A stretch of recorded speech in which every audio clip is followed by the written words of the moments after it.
ഇപ്പം അടുത്ത് ഗസയിലേക്ക് ഒരു അമേരിക്കൻ മാധ്യമ പ്രവർത്തക യാത്ര ചെയ്യാൻ. അവർ ക്രൈസ്തവയാണ്, യുവതിയാണ്, മാധ്യമ പ്രവർത്തകയാണ്. UNOയുടെ മാധ്യമ പ്രതിനിധിയായി ഫലസ്തീനിൽ അവിടുത്തെ മുസ്ലിംകളുടെ കൂടെ ഒരു മാസം കഴിയാൻ അവർക്ക് അവസരമുണ്ടായി. അപ്പം ഫലസ്തീനിലെ ഇപ്പോഴുള്ള ജനതയുടെ അവസ്ഥ നമ്മൾക്കൊക്കെ ഫലസ്തീനിൽ പോയിട്ടില്ലെങ്കിൽ പോലും പകൽ വെളിച്ചം പോലെ സുതരാം സുവ്യക്തമാണ്. അവർക്ക് ഭക്ഷണമില്ല, അവർക്ക് വസ്ത്രമില്ല, അവർക്ക് പാർപ്പിടമില്ല, അവർക്ക് ആഹരിക്കാൻ ആഹാരങ്ങളില്ല, അവർക്ക് പാനം ചെയ്യാൻ പാനീയമില്ല, അവരുടെ കൂടെ ഉറ്റവരില്ല, അവരുടെ കൂടെ ഉടയവരില്ല. അവർ കണ്ടയിടത്തൊക്കെ കയറി കിടക്കുന്ന ആളുകളാണ്. പക്ഷെ പരുപരുത്ത ജീവിത യാഥാർത്ഥ്യങ്ങളോട് അവർ പൊരുത്തപ്പെട്ട് കഴിഞ്ഞു എന്നർത്ഥം.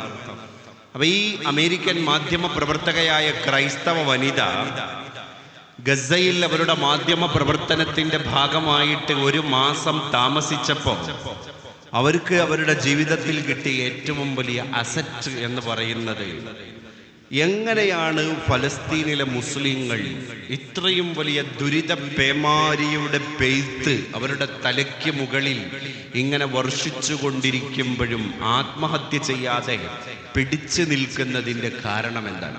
അവർക്ക് ഒരു നിലക്കും മനസ്സിലാകുന്നില്ല. നമ്മളെ നാട്ടിലൊക്കെ ഇപ്പോൾ ആത്മഹത്യ എന്ന് പറഞ്ഞാൽ കട്ടൻ ചായ കുടിക്കുന്ന ലാഘവത്തോടെ മനുഷ്യൻ ആത്മഹത്യ ചെയ്യുന്നൊരു കാലമാണ്. ഇപ്പം അടുത്താണ് വണ്ടാനം മെഡിക്കൽ കോളേജിലെ മോർച്ചറി അറ്റൻഡറായ വി വിമൽ, അദ്ദേഹത്തിൻ്റെ ഒരു ഫേസ്ബുക്ക് പോസ്റ്റ് ഉണ്ടായിരുന്നു. കേരളത്തിൻ്റെ വിദ്യാഭ്യാസ മന്ത്രിയോട് വി വിമൽ ഇങ്ങനെ പറയുകയാണ്: പ്രിയപ്പെട്ട വിദ്യാഭ്യാസ മന്ത്രി, വളരെ അടിയന്തരമായിട്ട് കേരളത്തിൻ്റെ UP ക്ലാസ് മുതൽ മുകളിലേക്കുള്ള എല്ലാ ക്ലാസ്സുകളിലെയും ആൺകുട്ടികളും പെൺകുട്ടികളുമായ സകല വിദ്യാർത്ഥികൾക്കും അടിയന്തരമായിട്ട് മനഃശാസ്ത്ര കൗൺസിലിംഗ് ക്ലാസ് പാഠ്യപദ്ധതിയിൽ നിർബന്ധമായും ഉൾപ്പെടുത്തണം. ആരാ പറയുന്നത്? ആലപ്പുഴയിലെ വണ്ടാനം മെഡിക്കൽ കോളേജിലെ മോർച്ചറിയുടെ അറ്റൻഡറായ ഒരു ശരാശരി സാധാരണ തൊഴിലാളി. എന്തിനാ അദ്ദേഹം അത് പറയുന്നത്? ഈ 2 വർഷത്തിൻ്റെ ഇടയിൽ വണ്ടാനം മെഡിക്കൽ കോളേജിൽ ഞാൻ ജോലി ചെയ്യുന്ന മോർച്ചറിയുടെ പോസ്റ്റ്മോർട്ടം ടേബിളിൻ്റെ മുകളിലേക്ക് ഉയർത്തപ്പെട്ട മൃതദേഹങ്ങളിൽ ഏറിയ കൂറും കൊച്ചുകുട്ടികളുടെ ഭൗതിക ശരീരമായിരുന്നു. അത് 11 വയസ്സുകാരിയായ പെൺകുട്ടിയുടെ ശരീരം, 12 വയസ്സുകാരനായ ആൺകുട്ടിയുടെ ശരീരം. ഈ കുട്ടികളൊക്കെ മരിച്ചത്, അല്ലെങ്കിൽ ഈ കുട്ടികളുടെയൊക്കെ ഭൗതിക ശരീരം വയറ് കീറി പോസ്റ്റ്മോർട്ടം നടത്തിയത് എന്തിൻ്റെ പേരിലാണ്? ആക്സിഡന്റ് സംഭവിച്ച് മരിച്ചതാണോ? മാരക രോഗം വന്നിട്ട് മരണപ്പെട്ടതാണോ? അതൊന്നും അല്ല, അവർ ആത്മഹത്യ ചെയ്തതാണ്. അപ്പൊ കൊച്ചുകുട്ടികൾ ആത്മഹത്യ ചെയ്യുന്ന കാലം. എന്താ കാരണം? അച്ഛനൊന്ന് ശകാരിച്ചതാണ്, ഉമ്മ ഒന്ന് വഴക്കു പറഞ്ഞതാണ്. അപ്പൊ ജീവിതത്തിലെ ചെറിയ ചെറിയ പരിക്കുകളെപ്പോലും താങ്ങാൻ കഴിയാത്ത ബാലിശമായ ഹൃദയം പേറിയിട്ടാണ് ഇന്ന് നമ്മുടെ കുട്ടികളൊക്കെ ജീവിച്ചുകൊണ്ടിരിക്കുന്നത്. അപ്പൊ ആത്മഹത്യ ലോകത്ത് പെരുകിക്കൊണ്ടിരിക്കുകയാണ്. ആത്മഹത്യ നമ്മളെ കുട്ടികൾക്കിടയിലൊക്കെ അത് വർദ്ധിച്ചുകൊണ്ടേയിരിക്കുകയാണ്. അപ്പൊ ലോകത്ത് ഇത് സാർവത്രികമായിട്ട് സംഭവിച്ചുകൊണ്ടിരിക്കുകയാണ്. എന്നിട്ടും ഫലസ്തീനിൽ അതൊന്നും നടക്കുന്നില്ല. അപ്പൊ നമ്മളെ കുട്ടികൾ, അല്ലെങ്കിൽ നമ്മുടെ ചെറുപ്പക്കാരികൾ ഇവരൊക്കെ ആത്മഹത്യ ചെയ്യാനുള്ള പ്രധാനപ്പെട്ട കാരണം ചിലപ്പോൾ ദാരിദ്ര്യമാവാം, തൊഴിലില്ലായ്മയാവാം, അല്ലെങ്കിൽ മികച്ച ജോലി കിട്ടാത്തതാവാം, ജീവിതത്തിലെ ഉറ്റവര് ഉടയവര് മരണപ്പെട്ടതാവാം. അങ്ങനെ പല കാരണങ്ങളാണ്. എന്നാൽ ഇതിൻ്റെയൊക്കെ ഏറ്റവും എക്സ്ട്രീം ലെവലാണ് ഫലസ്തീനിലെ ഗസയില്, ഖാൻ യൂണിസിൽ, റാമല്ലയിൽ, വെസ്റ്റ് ബാങ്കിൽ ഒക്കെ നമ്മൾ കണ്ടുകൊണ്ടിരിക്കുന്നത്. അവിടെയൊന്നും ആത്മഹത്യയില്ലല്ലോ. ഒരു പട്ടിണി കൊണ്ടാണ് ലോകത്ത് ഏറ്റവും കൂടുതൽ ആത്മഹത്യ ഉണ്ടാകുന്നത്. എന്നാൽ പട്ടിണിയുടെ ഏറ്റവും എക്സ്ട്രീമായ ഒരു വേർഷൻ നമുക്ക് കാണാൻ കഴിയുന്നത് ഫലസ്തീനിലാണ്. ഉറ്റവർ മരണപ്പെട്ടതിൻ്റെ പേരിലാണ് മലയാളികൾ അടക്കം ഉള്ള ആളുകൾ ആത്മഹത്യ ചെയ്യുന്നത്. അങ്ങനെയെങ്കിൽ അത് ഏറ്റവും കൂടുതലുള്ളത് ഫലസ്തീനിലെ കുട്ടികൾക്കാണ്. കാരണം ഉമ്മയില്ലാത്ത കുട്ടി, ഉപ്പയില്ലാത്ത കുട്ടികൾ അല്ലേ? എന്നിട്ടും അവരൊന്നും ആത്മഹത്യ ചെയ്യുന്നില്ല. അതാണ് ഈ ഫലസ്തീനിലേക്ക് പോയ അമേരിക്കൻ മാധ്യമ പ്രവർത്തകയായ യുവതി പറഞ്ഞത്. Have you found anyone committed suicide in Gaza even though in this great hunger? ലോകത്തെ ഇത്രയും ഭീകരമായ ആൻഡ് പോവർട്ടി, ലോകത്തെ ഇത്രയും വലിയ ഭീകരമായ ദാരിദ്ര്യവും പട്ടിണിയും അലട്ടിക്കൊണ്ടിരുന്നിട്ടും ഗസയിലെ ഒരു യുവതിയോ ഒരു യുവാവോ ഇത്ര കാലമായിട്ട് ആത്മഹത്യ ചെയ്തിട്ടില്ല. Even though is in this great hunger, ഇത്രയും വലിയ ഭീകരമായ ദാരിദ്ര്യത്തിൻ്റെ ഇടയിലും ഗസയിലെ ഒരാളും ആത്മഹത്യ ചെയ്യുന്നില്ലല്ലോ. Because of spiritual capacity, not the material capacity. അത് എന്തുകൊണ്ടാണ്? അത് സ്പിരിച്വൽ കപ്പാസിറ്റി കൊണ്ടാണ്, ആത്മീയമായ ശക്തി കൊണ്ടാണ്, മെറ്റീരിയൽ കപ്പാസിറ്റി കൊണ്ടല്ല. അപ്പം അത് നമുക്ക് നമ്മളെ കണ്ടെത്തുവാനുള്ള ഏറ്റവും വലിയൊരു ഊർജമാണ്. നാം നമ്മളെ കണ്ടെത്തുകയാണ്, നാം നമ്മളിലേക്കുള്ള തീർത്ഥാടനം നടത്തിക്കൊണ്ടിരിക്കുകയാണ് എന്നർത്ഥം.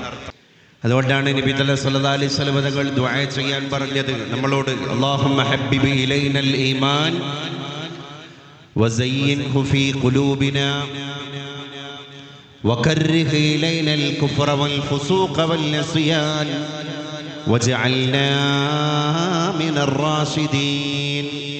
അല്ലാഹുവേ തമ്പുരാനെ, ഹബ്ബിബ് ഇലൈനൽ ഈമാൻ, ഈമാനിനെ ഞങ്ങളിലേക്ക് പ്രേഷ്ടകരമാക്കി തരണേ അല്ലാഹ്. വസയ്യിൻഹു ഫീ ഖുലൂബിനാ, ആ ഈമാനിനെ ഞങ്ങളുടെ ഹൃദയത്തിലേക്ക് വളരെ ഭംഗിയുള്ള, വളരെ മനോഹരമായ ഒരു പ്രതിഭാസമാക്കി നീ തീർത്തു തരണേ അല്ലാഹ്. വകർരിഹ് ഇലൈനൽ കുഫ്ര വൽ ഫുസൂഖ വൽ ഇസ്യാൻ. അല്ലാഹുവേ, മതനിഷേധത്തെ, തിന്മകളെ, കാപട്യങ്ങളെ ഞങ്ങൾക്ക് ഏറ്റവും വെറുപ്പുള്ള വസ്തുക്കളാക്കി നീ മാറ്റിത്തരണേ തമ്പുരാനെ.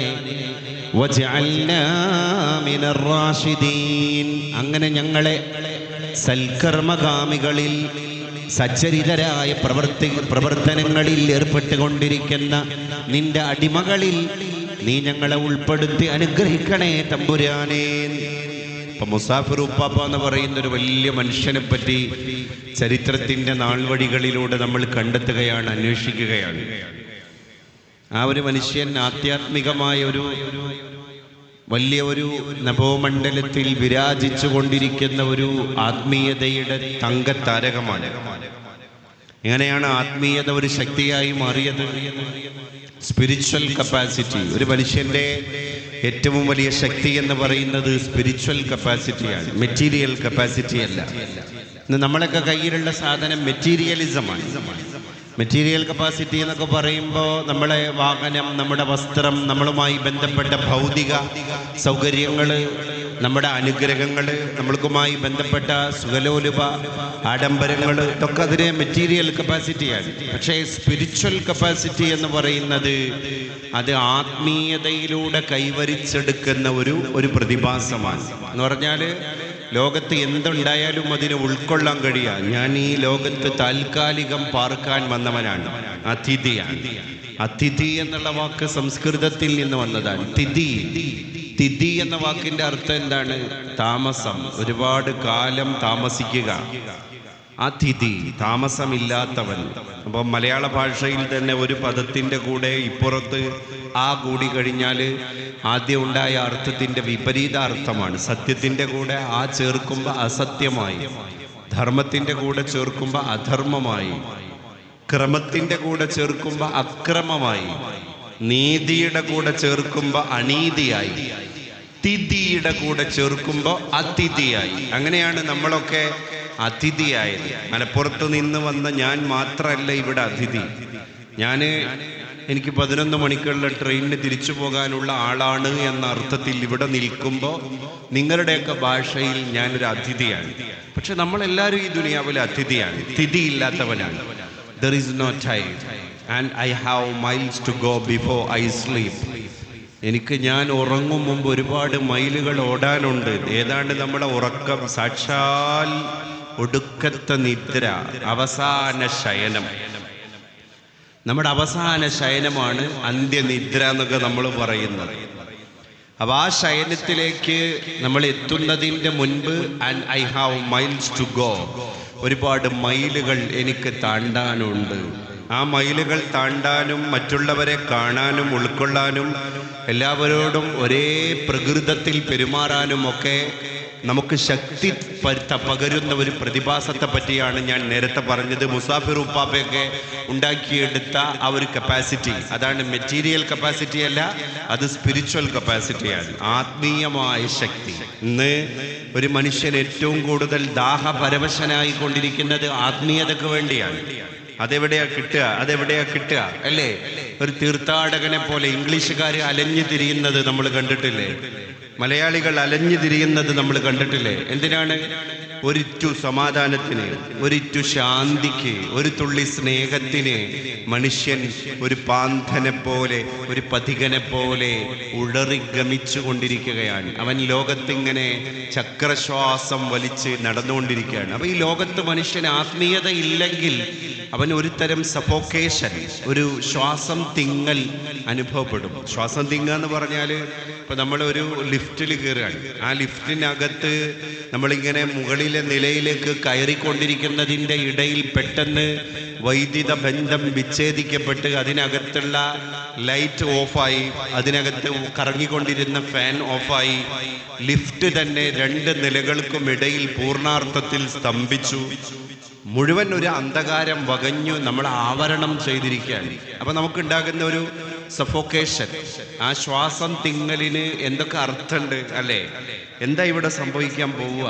ഇനി കറണ്ട് വന്നിട്ടില്ലെങ്കിൽ, പുറത്തുള്ള ആളുകൾ ഇങ്ങനെ ഒരാൾ ലിഫ്റ്റിൽ കയറി മുകളിലേക്ക് പോയത് അറിഞ്ഞിട്ടില്ലെങ്കിൽ, എനിക്ക് ഫോൺ എൻ്റെ കയ്യിലില്ല, ഒരാളെ കമ്മ്യൂണിക്കേറ്റ് ചെയ്യാനുള്ള സൗകര്യങ്ങളില്ല, അത് മിനിറ്റുകൾ കൂടുന്തോറും, ഓരോ സമയത്തിൻ്റെ ദൈർഘ്യം വർദ്ധിക്കും തോറും ഇദ്ദേഹത്തിൻ്റെ അകത്തുള്ള ഉള്ളുലക്കലുകളുടെ, ശ്വാസം തിങ്ങലുകളുടെ, അസ്വസ്ഥതകളുടെ, കുടുസിൻ്റെ, കൗടില്യത്തിൻ്റെ എല്ലാ ഗ്രാവിറ്റിയും ഇതോടുകൂടെ തന്നെ വർദ്ധിക്കുകയാണ്.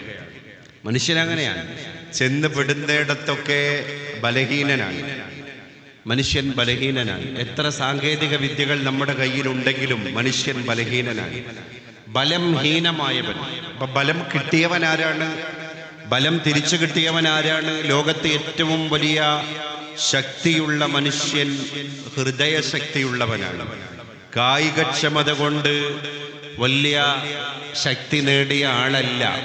മൽപിടുത്തങ്ങളിലൂടെ, ദ്വന്ദ്വയുദ്ധങ്ങളിലൂടെ മല്ലനായി തീർന്ന ആളല്ല. റസ്ലിങ്ങും ഗുസ്തിയും നടത്തിയവനല്ല.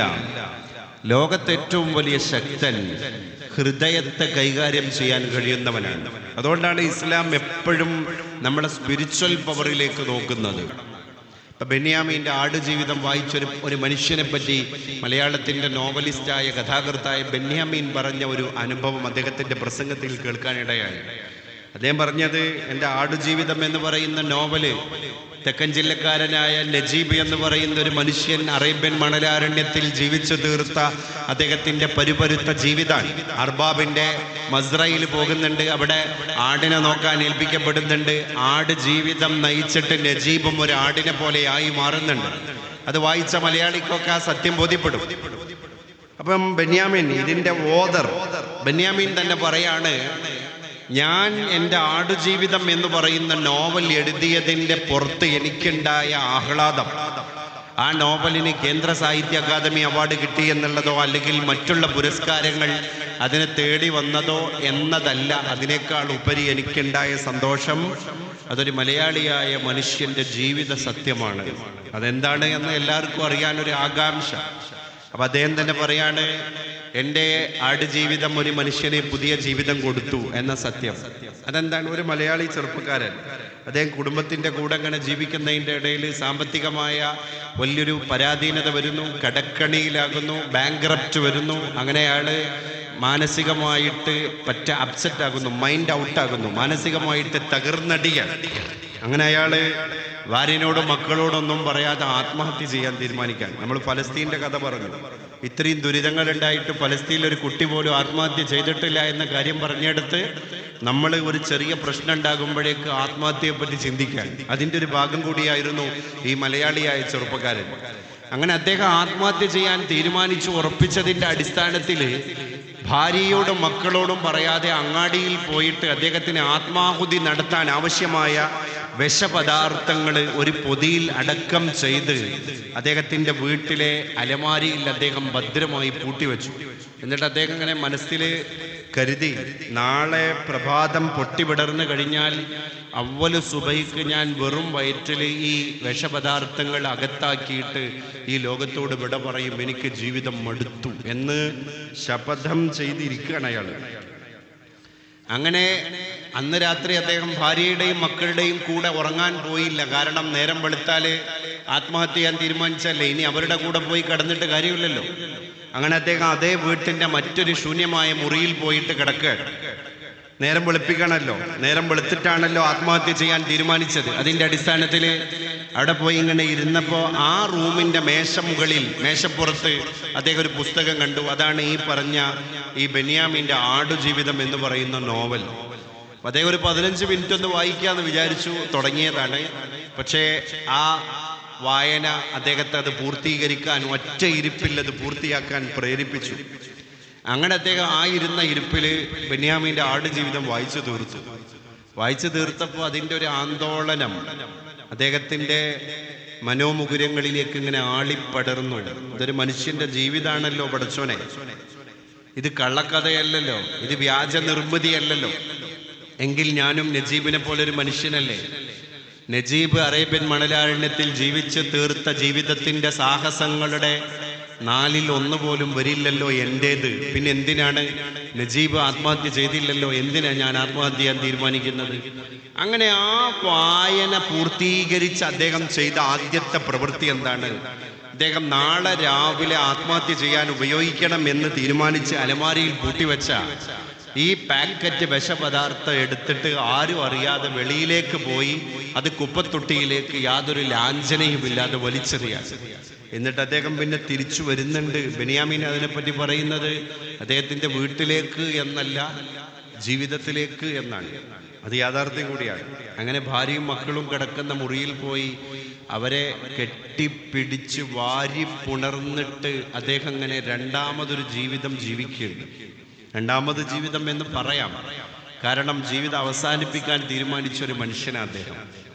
നമ്മളെപ്പോഴും നമ്മളെ നിഅമത്തുകളെ കുറവായി കാണുന്നത് എപ്പോഴാണ്? പണ്ടൊരു ടീച്ചർ സ്കൂളിലെ ബ്ലാക്ക് ബോർഡിൽ ഒരു വൈറ്റ് ചോക്ക് എടുത്തിട്ട് ഒരു കുറിയ വരച്ചു. എന്നിട്ട് കുട്ടികളോട് പറഞ്ഞു, മക്കളെ, ഞാൻ ഈ വരച്ച വരയെ ഈ വരയുടെ ഏതെങ്കിലും ഒരു ഭാഗത്ത് സ്പർശിക്കാതെ, ഇതിന് പരിക്കേൽപ്പിക്കാതെ നിങ്ങൾ ചെറുതാക്കണം. ചെറുതാക്കുമ്പോൾ നിങ്ങൾ വളരെ ശ്രദ്ധിക്കേണ്ടത്, ഞാൻ വരച്ച വരയ്ക്ക് ഒരു പോറലേൽക്കാൻ പാടില്ല, ഇതിൻ്റെ ഏതെങ്കിലും അറ്റം നിങ്ങൾ മായ്ച്ചു കളയാൻ പാടില്ല, ഇതിൽ തൊടാൻ പാടില്ല. ഞാൻ വരച്ച വരയിൽ തൊടാതെ, ഇതിനെ മായ്ക്കാതെ ഞാൻ ഈ ചോക്ക് കൊണ്ട് ഈ കറുത്ത ബോർഡിൽ വരച്ച നേർരേഖയെ നിങ്ങളൊന്ന് ചെറുതാക്കണം. എല്ലാ കുട്ടികളും പരാജയം പങ്കുവച്ച് പഞ്ചപുച്ഛ മടക്കിയപ്പോൾ പിന്നിൽ നിന്നൊരു കുട്ടി എണീറ്റ് വന്നിട്ട് പറഞ്ഞു, ടീച്ചറെ, ആ ചോക്കിങ് തരുമെന്ന്. ടീച്ചർ വരച്ച വര ചെറുതാക്കണമെങ്കിൽ ഡസ്റ്ററാണല്ലോ ചോദിക്കേണ്ടത്. പക്ഷെ കക്ഷി ചോദിച്ചത് ചോക്കാണ്. ടീച്ചർ യാതൊരു ആലസ്യമില്ലാതെ ചോക്ക് കൊടുത്തപ്പോൾ ആ കുട്ടി ടീച്ചർ വരച്ച വരയുടെ നേരെ മുകളിലായിട്ട് അതിനേക്കാൾ വലിപ്പമുള്ള ഒരു വലിയ വര വരച്ചു. എന്നിട്ട് അവൻ ക്ലാസ്സിൽ പോയിരുന്നു. എന്നിട്ട് അവിടെ നിന്ന് അവൻ ധീരനായി വിളിച്ചു പറഞ്ഞു, ഇപ്പൊ ടീച്ചർ വരച്ച വര ചെറുതായില്ലേ? ഞാൻ വരച്ച ദീർഘമായ വരയിലേക്ക് ചേർത്ത് നോക്കിയപ്പോൾ ടീച്ചറുടെ വര ചെറുതായില്ലേ? അപ്പൊ ടീച്ചർ ശാന്തയായി കൈയടിച്ചു, കുട്ടികളും കൈയടിച്ചു. അതായിരുന്നു ശരി. നമ്മൾ ജീവിതത്തിലെ ശരിയെ കണ്ടെത്താൻ നമ്മളെ ജീവിതത്തെ മാത്രം പാകപ്പെടുത്തിയാൽ പോരാ, നമ്മളെക്കാൾ കഷ്ടപ്പെടുന്ന വലിയ വലിയ പ്രതിസന്ധിയുള്ള ആളുകളുടെ ജീവിതത്തെ കണ്ടെത്തുക കൂടി വേണം. അതാണ് ഇസ്ലാമിൻ്റെ സൈക്കോളജി. സോഷ്യലാകണം. അതുകൊണ്ടാണ് ജമാഅത്ത് നിസ്കാരത്തിന് 27 ഇരട്ടി പ്രതിഫലം ഇസ്ലാം കൊടുത്തത്. എന്തിനാണ്? ഒറ്റക്ക് വീട്ടിൽ നിന്ന് മുസല്ലയിട്ട് നിസ്കരിച്ചാൽ നിസ്കാരാവൂലേ? ആവും. ഫർളായ നിസ്കാരം അദാ ആയിട്ട് തന്നെ നിങ്ങൾ നിർവഹിച്ചു. അല്ലാഹുവിന്റെ ചോദ്യത്തിൽ നിന്ന് നിങ്ങൾ രക്ഷപ്പെട്ടു. പക്ഷേ 27 ഇരട്ടി പ്രതിഫലം നിങ്ങൾക്ക് സ്വായത്തമാക്കാൻ കഴിഞ്ഞിട്ടില്ല. അതെവിടെയാണ്? അത് ജമാഅത്തായ നിസ്കാരത്തിലാണ്. നിങ്ങൾ സഫുകൾ ശരിയാക്കി മടമ്പൊപ്പിച്ച് നിങ്ങൾ സഫ് കെട്ടി നിസ്കരിക്കണം. നിങ്ങളുടെ കാലുകൾക്ക് ചുമലുകൾക്കിടയിലുള്ള വിടവുകൾ നിങ്ങൾ നികത്തണം. ഫഇന്ന തസ്വിയത സുഫൂഫി മിൻ തമാമിസ് സ്വലാ. സഫുകൾ ശരിയാക്കുക എന്ന് പറഞ്ഞാൽ അത് നിസ്കാരത്തിന്റെ ജമാഅത്ത്, നിസ്കാരത്തിന്റെ പൂർത്തീകരണമാണ്. ഇസ്ലാം മനുഷ്യനെ സോഷ്യലാകാൻ ഇങ്ങനെ പ്രേരിപ്പിക്കുകയാണ്. സോഷ്യലാകണതിൻ്റെ കൂടെ എല്ലാവരും പോയിട്ടാണല്ലോ സുജൂദ് ചെയ്യുന്നത്, അല്ലേ? ഇന്നക ലൻ തസ്ജുദ സുജൂദ ഇല്ലാ റഫഅകല്ലാഹു ബിഹാ ദറജ. നീ ഒരൊറ്റ സുജൂദും ഭൂമിയിൽ ചെയ്യുന്നില്ല, ആ ഒരു സുജൂദ് കാരണം അല്ലാഹു തആല നിന്റെ ദറജ ഉയർത്തിയിട്ടല്ലാതെ. അപ്പോൾ ഓരോ സുജൂദിലും നമ്മുടെ സ്ഥാനം ഇങ്ങനെ ഉയരേണ്ടതാണ്. നമ്മൾ ചെറുതാവുകയാണല്ലോ. അലി റളിയല്ലാഹു അൻഹുവിനോട് ഒരാൾ വന്ന് ചോദിക്കേണ്ട, അലിയാർ ഇമാം അലി തങ്ങളെ, എന്താണ് അല്ലാഹു തആല ഒരു നിസ്കാരത്തിന്റെ ഒരു റക്അത്തിൽ തന്നെ നമുക്ക് 2 സുജൂദ് നിർബന്ധമാക്കിയത്? ഇഅ്തിദാൽ ഒന്നല്ലേ ഉള്ളൂ, ഒരു റക്അത്തിൽ റുക്കൂ ഒന്നല്ലേ ഉള്ളൂ, എന്തിനാണ് അലി തങ്ങളെ സുജൂദ് അല്ലാഹു തആല 2 തന്നത്? അതിന്റെ ലോജിക്ക് എന്താണ്? അലി റളിയല്ലാഹു അൻഹു പറഞ്ഞു കൊടുക്കാണ്, അതിൽ വലിയൊരു ഫൽസഫ കിടക്കുന്നുണ്ട്, വലിയൊരു ചിന്ത മറിഞ്ഞു കിടക്കുന്നുണ്ട്. നമ്മൾ ഒരു നിസ്കാരത്തിന്റെ ഒരു റക്അത്തിൽ തന്നെ 2 സുജൂദ് ചെയ്യുന്നുണ്ട്. അപ്പൊ ആദ്യത്തെ സുജൂദിലേക്ക് നമ്മൾ പോകുമ്പോൾ അള്ളാഹു നമുക്ക് നൽകുന്ന ചിന്ത, നീ മണ്ണാണ്. അപ്പൊ അള്ളാഹു നമുക്ക് ജീവൻ തന്നിട്ടില്ല, അതിനബിയെ പടക്കുന്നതിന്റെ മുമ്പുള്ള മണ്ണാക്കി നമ്മളെ മാറ്റിയ അവസ്ഥയെ നമ്മൾ പഠിക്കാനാണത്രേ ആദ്യത്തെ സുജൂദ്. അതൊന്ന് മണ്ണാണ്. ആ സുജൂദിൽ നിന്നുള്ള ഉയരൽ ദുനിയാവിലേക്ക് നമ്മൾ വന്നു എന്നുള്ളതിന്റെ സൂചകമാണ്. രണ്ടാമത്തെ സുജൂദിലേക്ക് അതേ റക്അത്തിൽ തന്നെ നമ്മൾ പോകുന്നത് നമ്മൾ ഖബറിലേക്ക് പോയി എന്നുള്ളതിന്റെ സൂചനയാണ്. ആ രണ്ടാമത്തെ സുജൂദിൽ നിന്ന് നമ്മൾ ഉയർന്നു എന്നുള്ളത് ഖബറിൽ നിന്ന് നമ്മൾ മഹ്ശറിലേക്ക് എത്തി എന്നുള്ളതിന്റെ സൂചകമാണ്. ഹിയ ദുനിയാ അഖല്ലു മിനൽ ഖലീലി വഅശിഖുഹാ അദല്ലു മിനദ്ദലീലി. ഈ ദുനിയാവ് കുറഞ്ഞതിൽ വെച്ച് ഏറ്റവും കുറഞ്ഞതാണ്. അതുകൊണ്ട് നമ്മൾ മണ്ണോട് ചേരേണ്ടവൻ, മണ്ണായി കഴിഞ്ഞതിന്റെ ശേഷം നാളെ മഹ്ശറയിൽ ഉയർത്തെഴുന്നേൽപ്പിക്കപ്പെടേണ്ടവൻ. നിബിധങ്ങൾ മറ്റൊരിടത്ത് പറഞ്ഞിട്ടുണ്ട്, യമൂത്തുൽ ഇൻസാനു അലാ മാ ആശ അലൈഹി. ഏതൊരു മനുഷ്യനും മരണപ്പെടുന്നത് അവൻ എങ്ങനെ ജീവിച്ചോ അതുപ്രകാരമാണ്. വയുഹ്ശറു അലാ മാ മാത അലൈഹി. അവൻ എങ്ങനെയാണോ മരണപ്പെട്ടത് അതുപ്രകാരമാണത്രേ നാളെ മഹ്ശറയിൽ അവൻ ഉയർത്തെഴുന്നേൽപ്പിക്കപ്പെടുന്നത്. ഒരാൾ എങ്ങനെയാണോ മരണപ്പെട്ടത് അതേ കണ്ടീഷനിലാകും നാളെ മഹ്ശറയിൽ അയാൾ എണീറ്റ് വരാൻ. ഇതൊന്നും ഇപ്പം മിഥ്യയല്ലല്ലോ, ഇത് ഏതെങ്കിലും എന്താ പറയാ പഞ്ചതന്ത്ര കഥകളല്ലല്ലോ. മഹ്ശർ എന്ന് പറഞ്ഞാൽ, ഖബർ എന്നൊക്കെ പറഞ്ഞാൽ നമ്മളെ കണ്ണിൻ്റെ മുന്നിലേക്ക് മരണത്തോടുകൂടെ പിന്നെ നമ്മൾ അഭിമുഖീകരിക്കാൻ പോകുന്ന യാഥാർത്ഥ്യങ്ങളാണ് എന്ന് അരക്കെട്ടുറപ്പിക്കാനാണ് നമ്മളെ ഇത്തരത്തിലുള്ള കൂടിച്ചേരൽ. എല്ലാ വെള്ളിയാഴ്ചയും ജുമാക്ക് വേണ്ടി പള്ളിയിലേക്ക് വെള്ളിയാഴ്ച ഫ്രൈഡേയിൽ ഒരു നോട്ടീസിന്റെ അകമ്പടി പോലും ഇല്ലാതെ ഈ മുഴുവൻ ആളുകളും കുട്ടികളടക്കം എത്തിച്ചേർന്ന് ജുമാ ജമാഅത്തിൽ അറ്റൻഡ് ചെയ്യുന്നത് എന്തിനാണ്? ഇമാം സാഹിബ് 4 റക്അത്തുള്ള ളുഹർ നിസ്കാരത്തെ അവിടെ 2 റക്അത്താക്കിയിട്ട് ബാക്കി 2 റക്അത്തിന്റെ സ്ഥാനത്ത് ഖത്തീബ് സാഹിബ് മിമ്പർ എന്ന് പറയുന്ന പീഠത്തിന്റെ മുകളിലേക്ക് കയറിയിട്ട് 2 പ്രഭാഷണം, ചെറിയ 2 പ്രസംഗം അറബിയിൽ. ആ 2 പ്രസംഗം 2 റക്അത്തിന്റെ സ്ഥാനത്താണ്. അൽ ഖുതുബത്തു തഖൂമു മഖാമ റക്അതൈനി മിനൽ ഫറൾ. നിങ്ങൾ ഇതേ ളുഹറിന്റെ നേരത്ത് നിസ്കരിച്ച ബാക്കിയുള്ള ഈ 6 ദിവസത്തെ നിസ്കാരത്തിന്റെ ളുഹർ എന്ന് പറയുന്ന നിസ്കാരത്തിന്റെ 4 റക്അത്തിന്റെ സ്ഥാനത്ത് ഇന്ന് വെള്ളിയാഴ്ച അതേ സമയം നിങ്ങൾ പള്ളിയിൽ വന്നു ചേർന്നിട്ട് 2 റക്അത്താണ് ഇമാമോട് കൂടെ നിസ്കരിക്കുന്നത്. ബാക്കി 2 റക്അത്തിന്റെ സ്ഥാനത്ത് അൽ ഖുതുബത്തു തഖൂമു മഖാമ റക്അതൈനി മിനൽ ഫറദ്. ഇമാം സാഹിബ് മിമ്പറിൽ കയറി നടത്തുന്ന 2 പ്രഭാഷണങ്ങളാണ് ബാക്കിയുള്ള 2 റക്അത്തിന്റെ സ്ഥാനത്ത് നിൽക്കുന്നത്. അപ്പൊ നമ്മളെ സംബന്ധിച്ചിടത്തോളം വെള്ളിയാഴ്ച ഉള്ള പുരോഹിതന്റെ ഇടവകയിലെ ഇടയലേഖനം എന്ന് പറയുന്ന ഈ ഖതീബിന്റെ ഖുതുബ, അത് 2 റക്അത്തിന്റെ സ്ഥാനത്താണ്. എന്നിട്ട് ഖതീബ് സാഹിബിന്റെ ഖുതുബക്ക് സിഹത്ത് ഉണ്ടാകണമെങ്കിലുള്ള നിബന്ധന എന്താണ്? അൽ വസിയ്യത്തു ബിത്തഖ്വ. ഈ 2 പ്രസംഗത്തിലും അദ്ദേഹം വന്നു ചേർന്ന ജനങ്ങളെ, ഞാൻ നിങ്ങളെ അള്ളാഹുവിനെ പേടിച്ച് ജീവിക്കണം എന്ന് വസിയ്യത്ത് ചെയ്യുന്നു എന്ന് പറയാതെ ആ 2 ഖുതുബയും ശരിയാവൂല. ആ 2 ഖുതുബയും ശരിയാവൂല എന്ന് പറഞ്ഞാൽ നമ്മൾ ആ ബാക്കി 2 റക്അത്ത് നമുക്ക് കിട്ടൂല.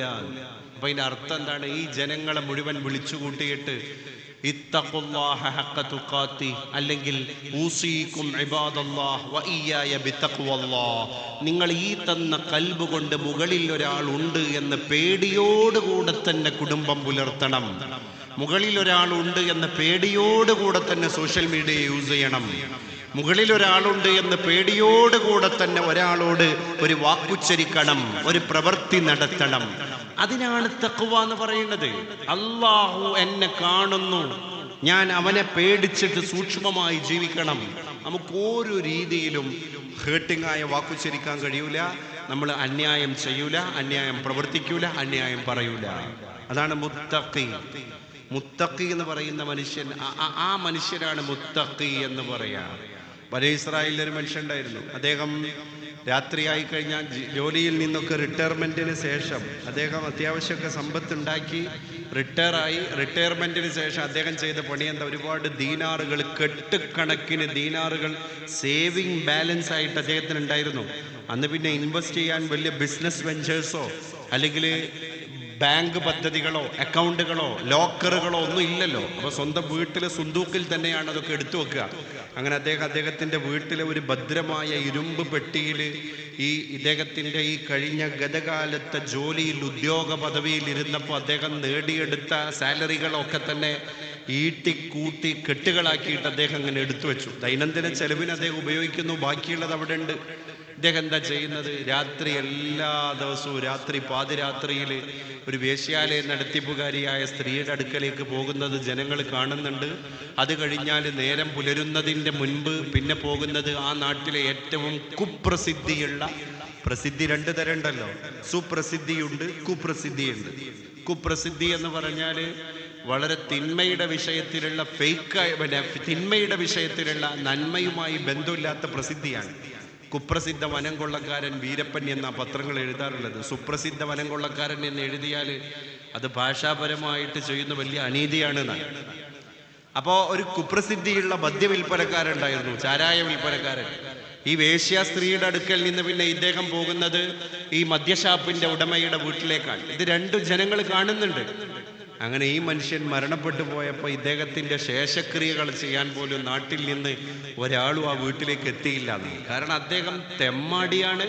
ആ നാട് കണ്ട ഏറ്റവും വലിയ തേവിടിശ്ശിയുടെ വീട്ടിലേക്ക് നിത്യസന്ദർശകനായി പോകുന്ന മദ്യഷാപ്പുകാരന്റെ നിത്യസന്ദർശകനായ നാട് കണ്ട ഏറ്റവും വലിയ തിന്മയുടെ മൂർത്തിയാണ്. അതുകൊണ്ട് അദ്ദേഹത്തിന്റെ മയ്യത്ത് നിസ്കരിക്കൽ നമ്മുടെ ബാധ്യതയല്ല. അദ്ദേഹം മതമായിട്ട് പുലബന്ധം പോലും ഇല്ലാത്ത മനുഷ്യനാണ്.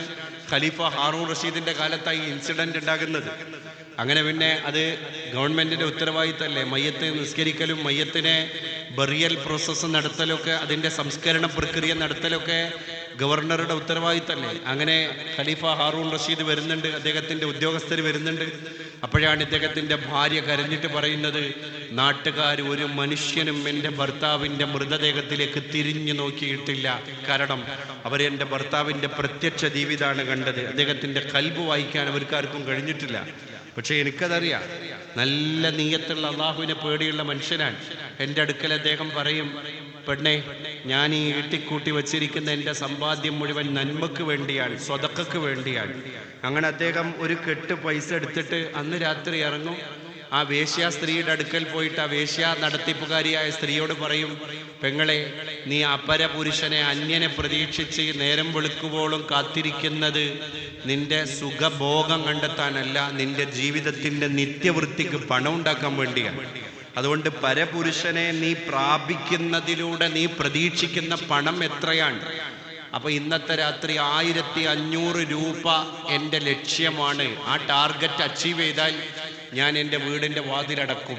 അപ്പൊ ആ സ്ത്രീക്ക് 1500 ദിർഹം കൊടുത്തിട്ട് ഈ സഹോദരൻ പറഞ്ഞൊരു കാര്യമുണ്ട്, നിനക്ക് കിട്ടേണ്ട പണം കിട്ടി, നീ അതുകൊണ്ട് കുടുംബം പുലർത്തുക, നീ അന്യപുരുഷനെ പ്രതീക്ഷിക്കരുത്. അങ്ങനെ ആ സ്ത്രീ കാരണം ഒരുപാട് പരപുരുഷന്മാര് അവിഹിതങ്ങളിൽ നിന്ന് രക്ഷപ്പെട്ടു. ഈ മനുഷ്യൻ ചെയ്ത ധർമ്മത്തിന്റെ നീയത്തിന്റെ പശ്ചാത്തലം അതായിരുന്നു. അത് കഴിഞ്ഞ് ഷാപ്പുടമയുടെ വീട്ടിലേക്ക് ഇദ്ദേഹം പോയിട്ട് ഇദ്ദേഹം പറയുന്ന ഒരു കാര്യമുണ്ട്, നിന്റെ വാറ്റുചാരായത്തിന്റെ ചഷകത്തിൽ നിന്ന് വാറ്റുചാരായം വിൽപ്പന നടത്തുമ്പോൾ അതിൽ നീ പ്രതീക്ഷിക്കുന്ന ലാഭം എന്താണ്? 2000 ദിർഹം അത് കൊടുക്കുന്നു. എന്നിട്ട് അത് വിലക്ക് വാങ്ങിയിട്ട് അത് ഒഴുക്കി കളയാണ് ഓടയിൽ. ഇദ്ദേഹത്തിന് ചെയ്യാൻ പറ്റുന്ന അദ്ദേഹം ചെയ്യുന്നു. അങ്ങനെ വീട്ടിലേക്ക് വരുന്നു. എന്നിട്ട് ഭാര്യയോട് ഈ കാര്യം പറയുന്നു. ഹാറൂൺ റഷീദ് തങ്ങൾ ഈ വിവരം അറിഞ്ഞപ്പോൾ ജനങ്ങളെ മുഴുവൻ ഒരുമിച്ച് കൂട്ടിയിട്ട് പിന്നെ ശേഷക്രിയാ നടപടികളൊക്കെ നടത്തി എന്നുള്ളതാണ്. അതാണ് നമ്മൾ ഒരിക്കലും പ്രത്യക്ഷത്തിൽ ഒരു വിലയിരുത്തൽ നടത്തി മാർക്കിട്ട് സോഷ്യൽ മീഡിയയിൽ ലൈക്കും ഡിസ്ലൈക്കും കൊടുത്തു കഴിഞ്ഞാൽ എൻ്റെ ഉത്തരവാദിത്തം പൂർത്തിയായി എന്ന് തീരുമാനിക്കേണ്ട ആൾക്കാരല്ല. വലിയ ഉത്തരവാദിത്തമാകുന്ന അമാനത്തിൻ്റെ പൊതി എൻ്റെ റബ്ബിൻ്റെ മഹ്ശറയാകുന്ന കോടതിയുടെ മുറ്റത്ത് ഞാൻ അഴിച്ചിട്ട് എൻ്റെ കണക്കുകൾ ഓരോന്നോരോന്നായി തരതമ ഭേദം കുറിച്ച് പറയാൻ വിധിക്കപ്പെട്ട ആളാണ് ഞാൻ എന്ന ബോധ്യമാണ് മിമ്പറിൽ ഖതീബ് പറയുന്ന വാക്കിൻ്റെ അർത്ഥം. ഊസീകും ബിത്തഖ്വല്ലാഹ്. നിങ്ങൾ ഈ പള്ളിമേടയിൽ വന്ന് 10 മിനിറ്റ് ചടങ്ങ് കഴിഞ്ഞ് തിരിച്ചു പോകും. നിങ്ങളെ കയ്യിൽ ഒരു പൊതി ഞാൻ ഏൽപ്പിക്കുകയാണ്. അതെന്താണ്? അൽ വസിയ്യത്തു ബിത്തഖ്വ. അള്ളാഹുവിനെ പേടിച്ച് ജീവിക്കണേ.